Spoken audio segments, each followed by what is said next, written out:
Arms, Agency Arms, Bootleg, Dead Air, and AXTS. This rifle had a lot of hands in its designing, bringing it to market. And everybody knows there's ARs all over the place. Why would you choose one brand over another brand? Quality is quality. But there are features on the AR platform that can be improved. And when people get together and start thinking about that, they find new ways to do things that some people just didn't think of before. Sometimes it's a little fix, but sometimes it's something potentially revolutionary. I'm not going to use the word game changer, but what I will say is this rifle does bring a lot of value-added products to the platform that are going to be definitely something that you might prefer in a rifle system if you're looking for a new one. So what we have here is the Agency Arms Project Classified. First thing you're probably going to notice is the upper and lower receiver. It appears to be billet, but it is not. It is actually forged, and in the forging process they maintain to be able to take weight out of the upper and lower receiver. It's fully ambidextrous. I'm going to not muzzle anyone. We go right to the... You can muzzle Nicky. Okay.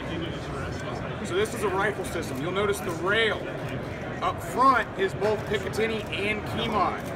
The main reason for that is a lot of your hard products, such as your military style flashlights like from Surefire or your D-balls or your PEX, they default to Picatinny. So if you want to mount it on a Key-Mod rail, you have to get some kind of adapter. Well, now you don't. So where you're going to put those accessories, it gives you the option to do Key-Mod or Picatinny on the rail surface. Next thing that I think is a really cool feature is the castle nut. It is a ratcheting castle nut system. It's toolless. If you needed to do an immediate removal, if you had a mass stoppage or something in the bolt carrier group, you could do it without tools.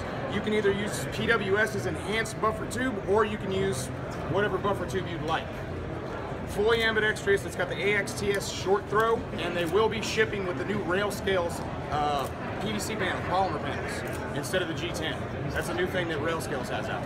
For the muzzle device, right now it's got the Dead Air Pyro on it, which gives you a comp.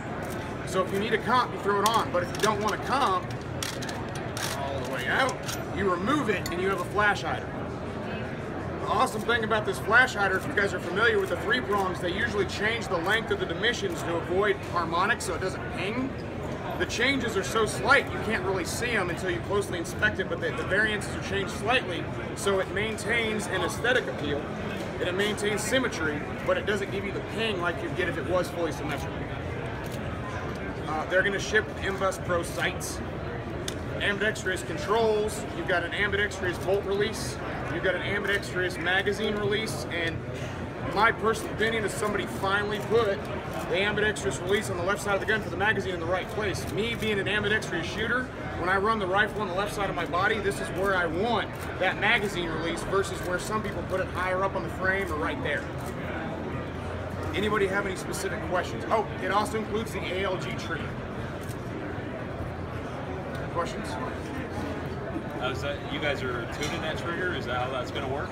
Well, it's just an ALG. Okay. If someone, and the reason we did that is because the ALG is a great trigger system, but we didn't want to increase price by adding a Geisley that maybe somebody didn't want, or a CMC because they want something else. So you're gonna get a great trigger that's better than what your normal mil spec right out of the box. But if you want something better, throw it in there. Yeah, the ALG triggers are very nice. I like them. I like them a lot. Drop-in triggers are great, but depending on what you want, I think a 2-stage ALG is a really good place to start, and it doesn't add a lot of cost to it, right? We try to keep the cost as low as we could. So, anybody else? Oh, I did forget to mention one really cool feature. The bolt carrier group is suppressor ready. This is from Bootleg. It is a 4-position adjustable, user adjustable from the outside bolt carrier group. It's got 2 suppressed and 2 unsuppressed settings. So now you don't have to worry about, on a DI gun, adjusting at the gas pedal. So all you need is a flathead screwdriver or anything that will work in there basically, because the adjustment is not so tough that you can't use just an expedient grab something out of your pocket and be able to adjust, or you just use a flathead on the tool. Magpul furniture.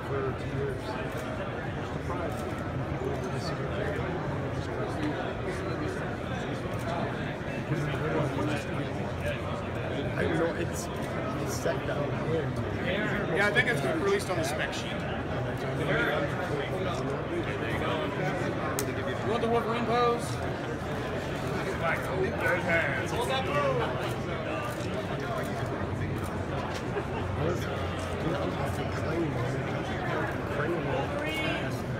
That's what I'm going for. Okay, good job, Aaron. I'm trying. And now we can do the circle of life.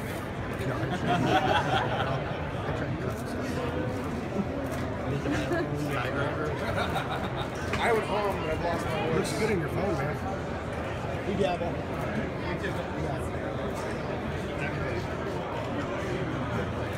And at the agency arms party last night, we took this rifle right here to 2,000 rounds without a non-ammunition related malfunction. I think the very last round we fired had case separation.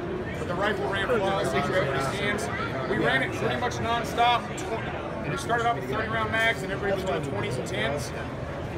The most amazing thing, I think, and I'm still trying to figure out how it works, is the gun did not get so hot that you could not maintain a grip on a naked rail, which is pretty impressive, I think.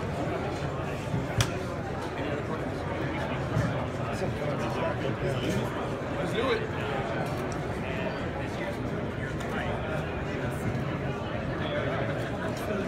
You want blue steel or anything like that? Yeah, blue steel, man.